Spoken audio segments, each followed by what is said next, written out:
August 5th, 2022, exactly 3 days to the much anticipated general elections. A lot of mixed reactions from all over the country as politicians make their last-minute campaigns. Of course, you can trust Maisha TV to bring you a comprehensive review of the events of the day, including the education and also our features. Our My Hustle segment. A lot of thanks to you for joining me on an 1-hour journey as I seek to inform and also educate you on what is happening in the country and also the neighbors. On to our top stories tonight. Watu wa Laikipia, nikisimama hapa William Ruto, mimi nimelelewa nikivalishwa nguo ya mtumba, lakini kwa sababu kuna Mungu mbinguni, mimi ni naibu wa rais wa Jamhuri ya Kenya siku ya leo. Nyinyi mmepata ile unga ya 100 alisema inakuja? Iko unga iko ya 100, iko hapa na nyuki. Si Uhuru alisema ameleta, hajaleta hapa. Wangapi wanasema tunaenda kuweka kura ya amani nionyeshe? Wangapi wanasema Raila nyumbani? Kenya Kwanza sells their bottom-up narrative in Mount Kenya region, imploring the mountain to remain firmly behind the alliance. Also tonight,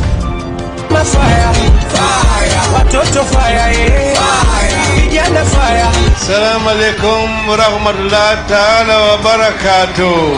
Sera yake imebaki kutukana Rais Uhuru na kutukana baba. Na mimi nasema heri baba awe baba wa kitandawili kuliko aitwe mwizi. Pale mbele tunasema huyo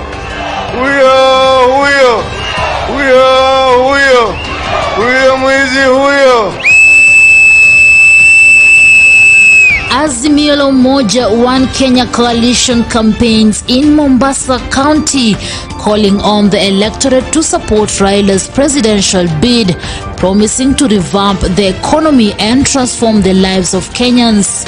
And those who are making those claims, some of these sympathy-seeking or sympathy-craving, publicity stunts about my life is in danger and so on, police are after me, and these gentlemen have better things to do. And as I told you, if they have to go to look at somebody, they look at the threat profile. Interior Cabinet Secretary Fred Matiang'i dares Deputy President William Ruto to table evidence to substantiate claims that President Uhuru Kenyatta and senior government officials are propagating hate and incitement to violence 3 days to the August 9th general election.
Welcome on board. My name is Rida Kering Chebet. Interior Cabinet Secretary Dr. Fred Matiang'i has rubbished claims made by Deputy President William Ruto on Thursday, alleging a plan by the government to interfere with the conduct of the upcoming August 9th elections. Terming Ruto's allegations as cheap and ridiculous, Dr. Matiang'i reiterated the government's commitment to supporting the Independent Electoral and Boundaries Commission (IEBC) to conduct and deliver free and fair elections. Bushebi Jr. brings us that story. The Ministry of Interior Cabinet Secretary Fred Matiang'i has addressed the claims of Deputy President William Ruto over the alleged misuse of the state security apparatus in the upcoming general election. We look at what are the major threats we are facing as a country, and we start working on them. And we have a threat profile where you look at, you know, Al-Shabaab is now giving us problems, blah, blah, they're targeting this, they're doing this, and so on.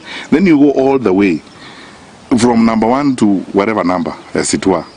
Your deployment and your focus, or if you're going to follow somebody, it is because you believe that in that threat profile they rank very high. I've said this before when I was called to Parliament one time. Some of those individuals who are saying that the police are after them or they are threatening them, in the threat profile between number 1 and 500, they are not there. Which means there are people, even a cockroach cannot spend time thinking about. Because you see, they are of no threat to anybody. They're doing their job as politicians. They are talking. Even what wanaongea. And then talking is not a threat. Because you see, that is what they are paid to do. Because if you are a politician, your practice is kuongea. Which means as you talk around, even a lizard passing around is not worried about you. So why should Mbowa deploy police officers after you? You are not a threat to anybody. In fact, if anything, you are only a threat to yourself.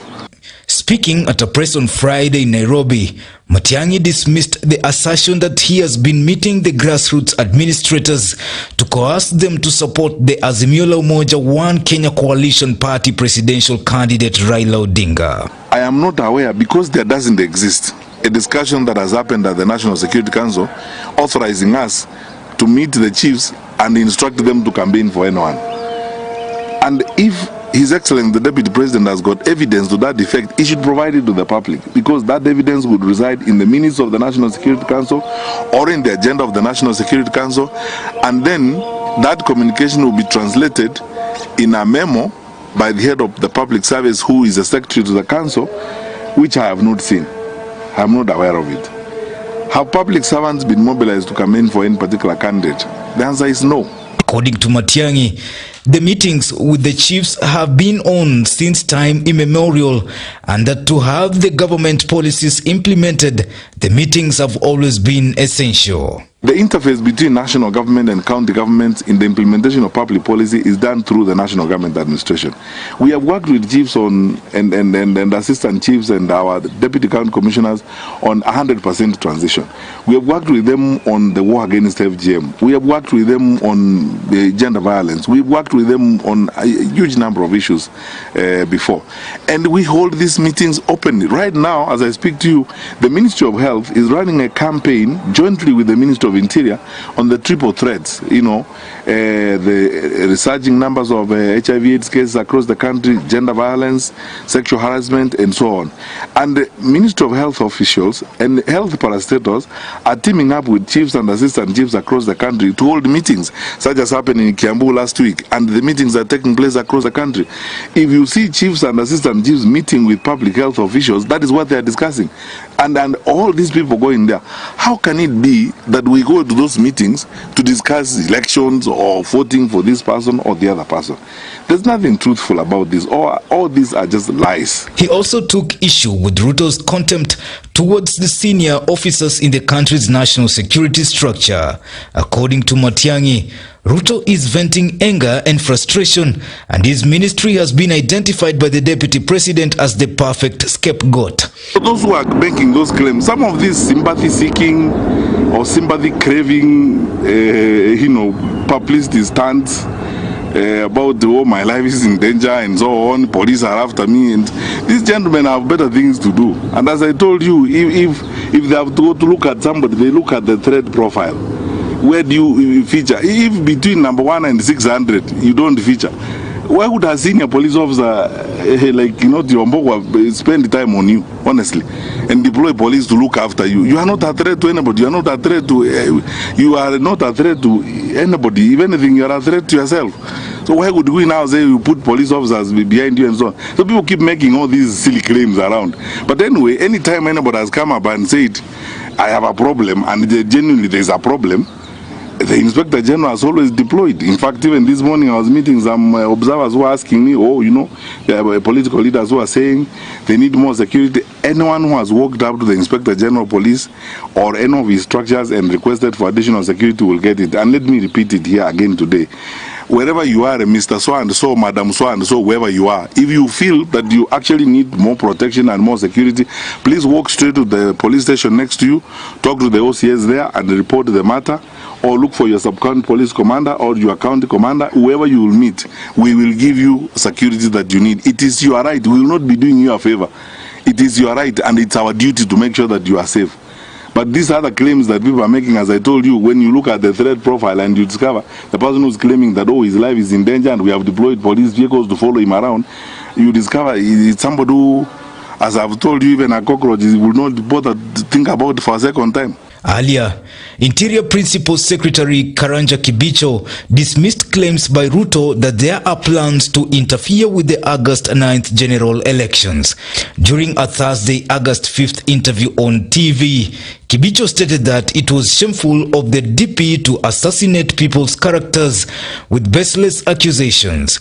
The PA stated that they need to be left to discharge their mandate to ensure a peaceful electioneering period. Have the Cabinet Secretary, Principal Secretary and senior Ngao officials been holding meetings and threatening chiefs to campaign for or support a particular candidate? The answer is no.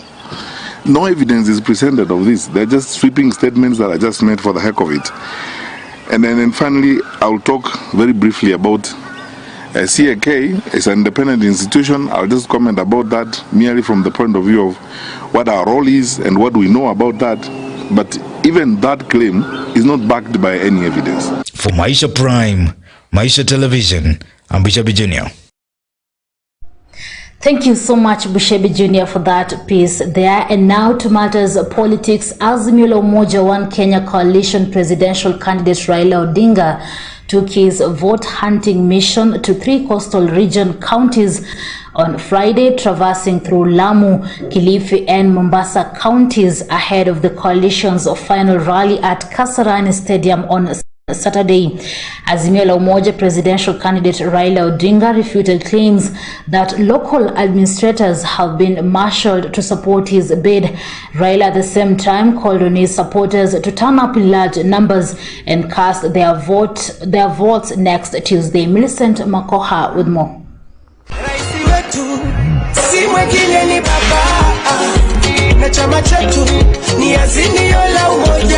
The Azimio la Umoja One Kenya presidential candidate Raila Odinga and his Azimio la Umoja brigade held a grand final rally to 3 coastal region counties, including Kilifi County, Lamu County, and Tononoka grounds in Mombasa County. Assalamu alaikum warahmatullahi ta'ala wa barakatuh. Tukumbuke ya kwamba wale wanauza matusi na sio sera, hao si watu wataweza kukomboa nchi yetu.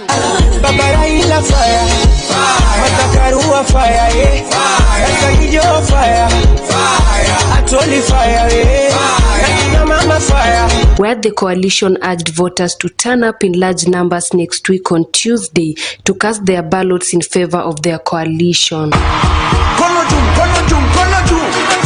Sisi kama watu wa jimbo la Pwani tumeamua rais wetu wa 5 atakuwa Raila Amolo. Wale ambao niunga mkono wainue mkono namna hii, namna hii, namna hii, namna hii, namna hii.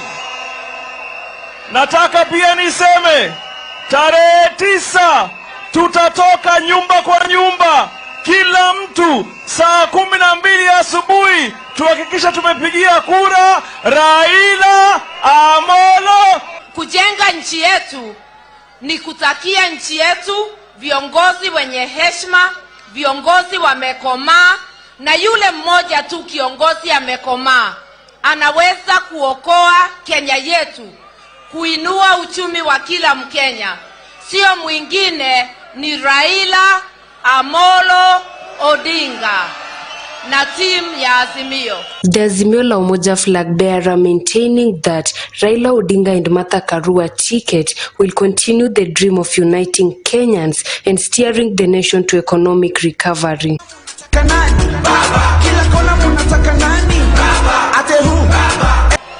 strict peace, sawa sawa, kuanzia chini mpaka juu, ama sivyo?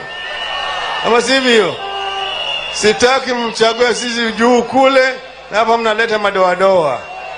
Mkileta adui wetu hapo kapa ni jamaa watakwenda kunifinya makende. Nataka nifinywe? Nataka nifinywe? Mtanipatia jeshi langu? Nikisema semeni, tukisema semeni ODM, sawa sawa? MCA,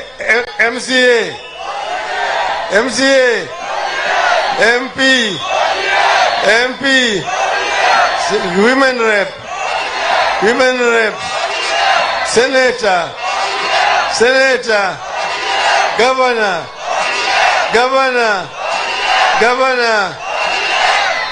Mimi na Martha tuko Azimio Blue, sawa sawa? On the other hand, President Uhuru Kenyatta, Mombasa Governor Hassan Joho, and Abdul Swamad Sharif called on the locals to turn up in large numbers next week on Tuesday and exercise democratic rights. 9 mapema na asubuhi tupige kura, si ndio?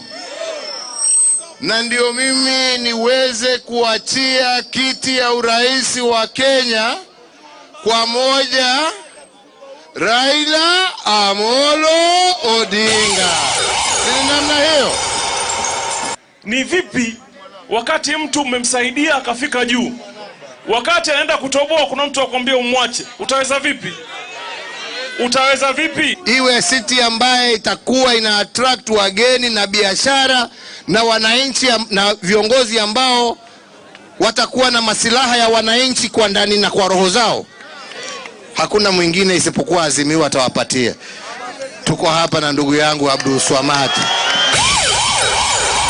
Serikali ni ya Raila Amolo Odinga.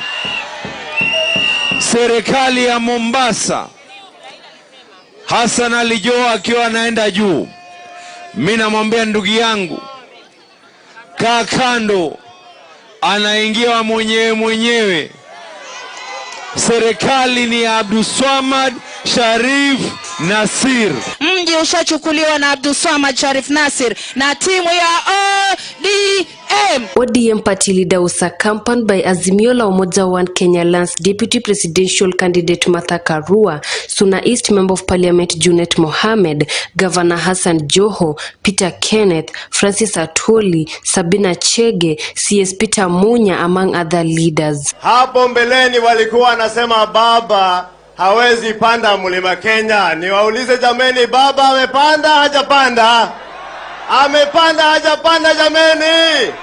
Nimwambie sisi wakazi wa Mount Kenya, haswa sisi wa Nyeri County, sisi ndio tuko na deni ile kubwa ya baba Raila Amolo Odinga. Sababu ni kwamba mwaka wa 2002 alishika kinara wetu mkono Mwai Kibaki, akaenda hapo Uhuru Park akasema Kibaki tosha. Sisi safari hii tunamrudishia mkono.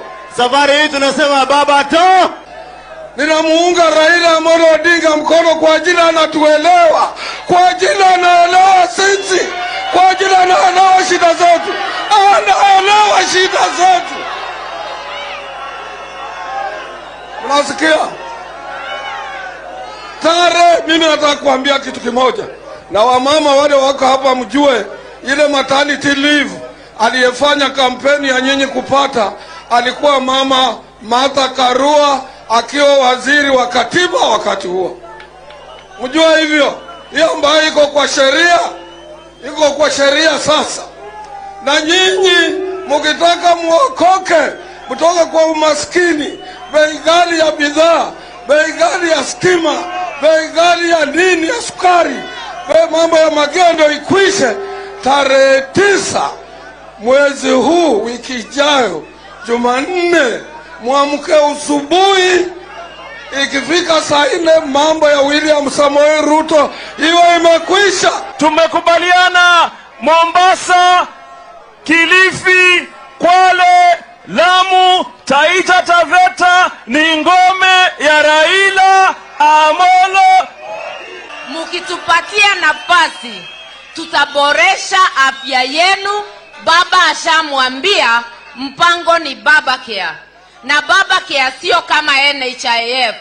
Tofauti yake, wale hawana uwezo wa kulipa watalipiwa na serikali ya Baba na Martha. Kwa hivyo kila Mkenya atapata matibabu akienda kwa hospitali. Kila mtoto atapata elimu. Vijana wetu, viwanda vikiingia, nyote mtapata ajira. Uchumi wa Mombasa, uchumi wa bandari, kila uchumi utaenda juu. For Maisha Prime News, Maisha Television, I'm Millicent Makoha.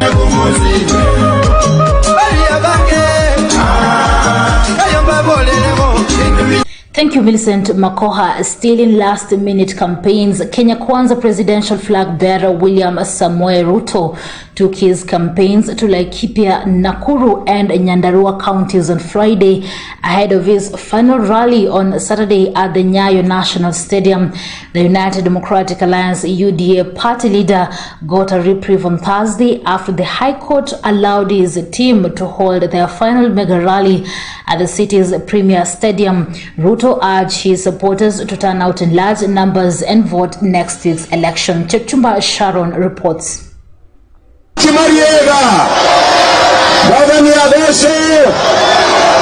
Deputy President William Ruto and his Kenya Kwanza allies took their last charm offensive to Laikipia, Nakuru and Nyandarua counties on Friday ahead of their final mega rally at the city's premier stadium.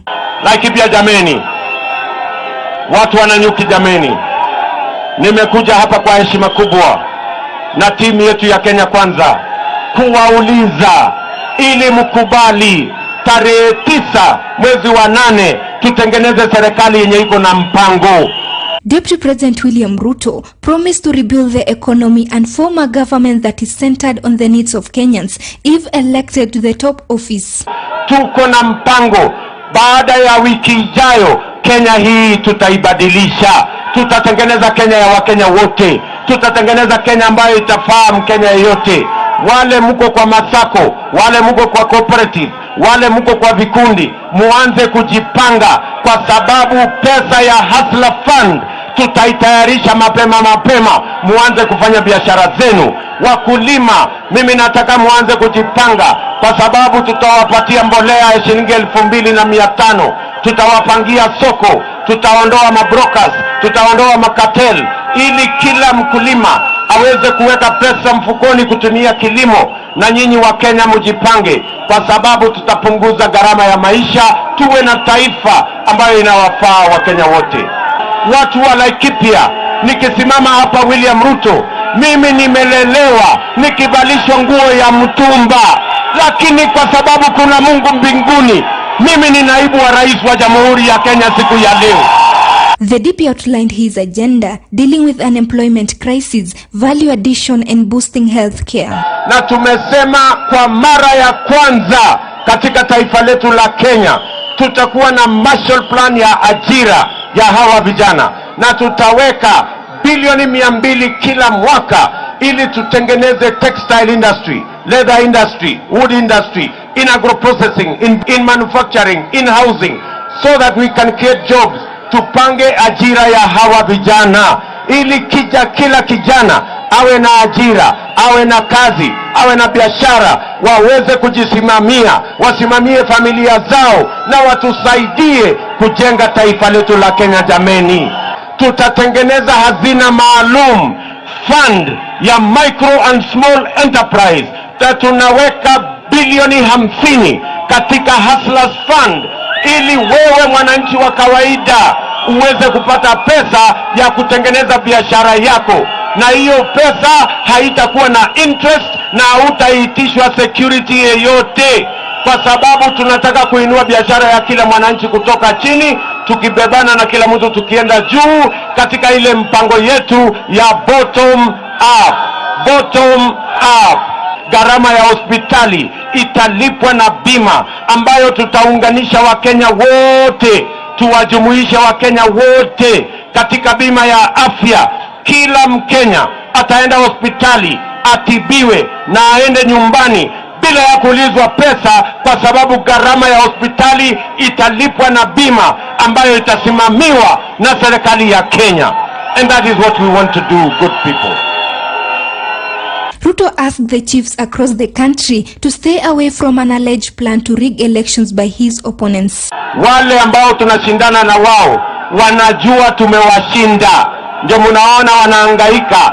Mara wanatafuta opinion poll, mara wanataka kupanga machief, mara wanataka kupanga sijui pamphlet, mara wanataka kupiganisha Wakenya. Mimi nataka niwaambie Wakenya mahali popote walipo, imebaki masiku 2-3, mvumilie. Hii mambo hawa jamaa wanajaribu, msikubali. Hata na nyinyi machief, msikubali kutumiwa kuvuruga uchaguzi wa taifa letu la Kenya. The Kenya Kwanza government will improve their welfare and raise their salaries, but they should also avoid taking bribes. Nyinyi officers ya polisi tumepanga mambo yenu. Nyinyi mumeumia tangu Mwai Kibaki aende, hamujapata nyongeza mshahara na mumekuwa na shida mingi kama wananchi. Lakini tumepangia nyinyi ndani ya siku 100 tutaongeza nyinyi mshahara. Lakini tunataka nyinyi mkuwe waangwana. Mukipata mshahara mkuwe waangwana. Mukipata kitu kikubwa muachane na mambo ya kitu kidogo. Na tunataka mkuwe rafiki ya raia.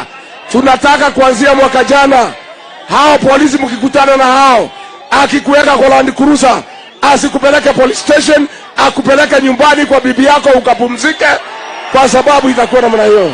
Ruto and his Kenya Kwanza team at the same time called their supporters to turn up in large number and cast their votes next week on Tuesday. Tarehe 9 mwezi wa 8 tutengeneze serikali yenye iko na mpango. Sisi kama Kenya Kwanza tunawaomba ndugu zetu wa Mount Kenya hapa na Nyuki, iko njama tunasikia ya kutaka kufuruga uchaguzi. Tunawaomba siku ile mkipiga kura pia mlinde kura. Vijana wetu mkimaliza kupiga kura mubaki hapo kulinda kura yetu. Ruto was accompanied by leaders allied to the coalition, among them Bungoma Senator Moses Wetangula, Laikipia Women Representative Kate Waruguru, among other leaders. Kura ya tarehe 9 ni kura ya kubadilisha maisha yetu. Ni kura ya kuteremsha bei ya unga. Ni kura ya kuteremsha bei ya mafuta. Ni kura ya kukuletea kadi ya NHIF. Na ni kura ya kuinua mwananchi wa chini akuje juu. Ruto! Ruto! Ni rais wetu wa 5, tunataka tumbariki hapa KANU ground, anaitwa William Samoei Ruto. Wangapi wanakubaliana na mimi? Wangapi wanasema tunaenda kuweka kura ya amani nionyeshe? Wangapi wanasema Raila nyumbani? Tumefutwa kazi na wewe. Tunaelewa huyu mtu anaitwa Uhuru Kenyatta. Tunajua Big 4. Tumepanga naye kwa ofisi yako. Kwa hivyo nikiingia ofisi, unajua mipango itakuwa sawa na nitakusaidia kazi. Nilisikia jana Rais Uhuru akisema ati anachukia uongo. Nyinyi mmepata ile unga ya 100 alisema inakuja? Iko. Unga iko ya 100. Iko hapa na Nyuki. Si Uhuru alisema ameleta? Hajaleta hapa? Nataka